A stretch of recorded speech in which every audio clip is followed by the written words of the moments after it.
Alors, je m'appelle Clément, je suis parti au Brésil pendant 1 an.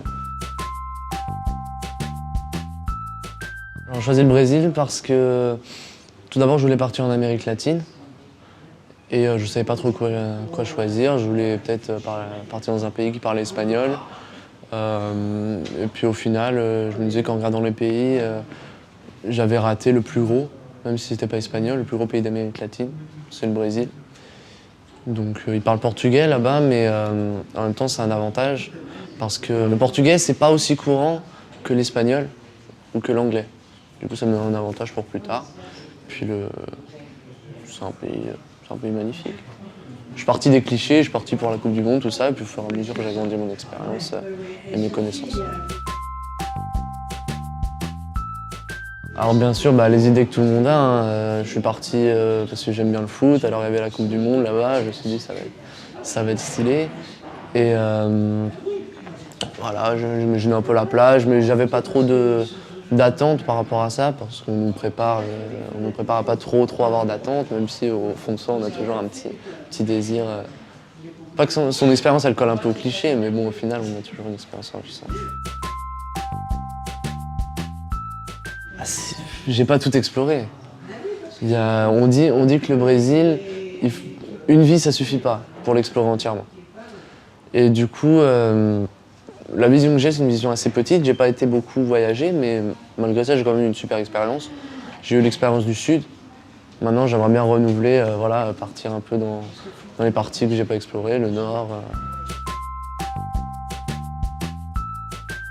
C'était compliqué parce que je connaissais rien de portugais. Je faisais espagnol au lycée.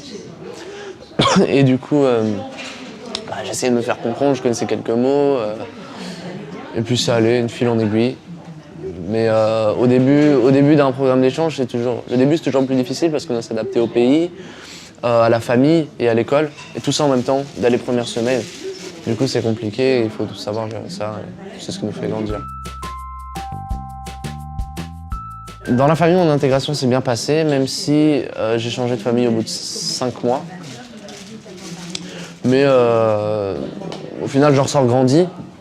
Parce que même si j'ai eu des difficultés, c'est pas que j'ai su les surpasser, mais c'est que je me suis renforcé avec les problèmes que j'ai eus dans cette famille. Et donc ça s'est globalement bien passé.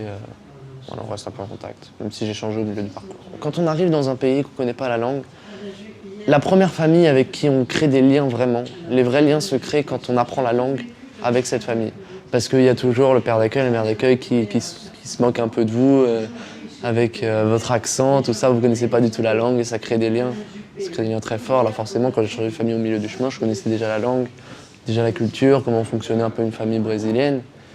Et c'est vrai que j'ai pas créé des liens aussi forts qu'avec ma première famille, mais je me suis quand même bien amusé. Au lycée, mon intégration, franchement, s'est bien passé. Bizarrement, j'avais peur d'avoir des appréhensions, mais en fait, j'en avais pas du tout. Je me stressais même, parce que j'étais pas du tout stressé. Je sais pas si c'est compréhensible. Mais ça s'est bien passé parce que mon frère d'accueil m'a présenté à tous ses potes. On a direct rigolé. Dès les premiers jours, on a rigolé. Je connaissais pas la langue, je connaissais un mot sur deux, mais je rigolais quand même parce que tout le monde rigolait. C'était super sympa. Et voilà, mon intégration s'est faite au fur et à mesure de la langue. Dans mon deuxième lycée, l'intégration s'est bien passée parce que je connaissais déjà la langue et j'étais un peu plus habitué. En fait, j'ai exporté un peu la culture française et j'ai un peu détruit les clichés dans toute mon école. J'ai fait un diapo où je présentais la France et du coup, j'étais un peu connu dans tout le lycée parce que je présentais ce diapo à toutes les classes. C'est sympa. Alors mon rôle avec les professeurs, moi j'étais comme un élève normal. Et en cours, voilà, j'étais comme un élève normal au final. Avec juste ce petit truc en plus, des fois je présentais ou j'ajoutais des anecdotes, des fois ils me demandaient « Et en France, comment ça se passe sur certaines choses ?» Des tonnes de choses. De la maturité. Bien sûr, on en ressent grandi. M'a apporté une nouvelle langue. Des opportunités pour le futur. Au niveau du métier, ça fait toujours bien sur un CV, de toute façon. Ça m'a apporté une capacité d'adaptation, une capacité d'aller vers les gens. Après au lycée, oui, ça me sert parce que là-bas, j'ai constitué mon projet professionnel en fait. J'ai découvert ce que je voulais faire plus tard, là-bas. Du coup, maintenant, je sais pourquoi je travaille. Et je travaille dans cet objectif-là. C'est sûr que quand on travaille sans objectif, voilà, on n'a pas l'envie de bosser. Et maintenant, je sais, j'ai un objectif en tête et j'essaie de faire en sorte de travailler. Enfin, du coup, j'ai des bonnes notes en fait. Le Brésil, c'est un pays qu'on n'a jamais fini de découvrir. Comme j'ai dit, une vie ne suffit pas pour découvrir le Brésil en entier. Alors on peut très bien, c'est une espèce de paquet cadeau, un paquet surprise. On peut très bien tomber dans le Nord qui a des nourritures typiques, une culture typique, ou dans le Sud qui est complètement différent, c'est quasiment deux pays. Alors c'est une espèce de paquet surprise, une espèce de paquet cadeau qu'on ouvre pour savoir où on va. Des plages magnifiques, mais il n'y a pas que ça. Il y a des... C'est géant, et c'est merveilleux, les gens sont gentils, les gens sont souriants. C'est marrant parce que c'est quelque chose, par exemple, qu'on ne peut pas s'attendre, quelque chose auquel je ne m'attendais pas du tout. En me disant, voilà, je vais partir au Brésil, c'est qu'avec mon père d'accueil, dans la première famille, en fait, je vendais du charbon sur le bord de la route pour faire l'espèce de barbecue brésilien, qui est un plat typique. Donc ils utilisent beaucoup plus du charbon que nous. Et en fait, j'en vendais sur le bord de la route.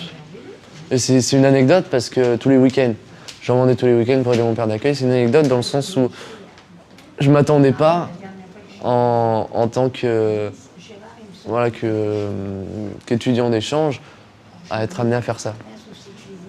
Et alors du coup, c'était marrant. Voilà, on s'amusait bien et c'est aussi grâce à ça que j'ai découvert que j'aimais bien la vente et que je voulais en faire mon métier plus tard.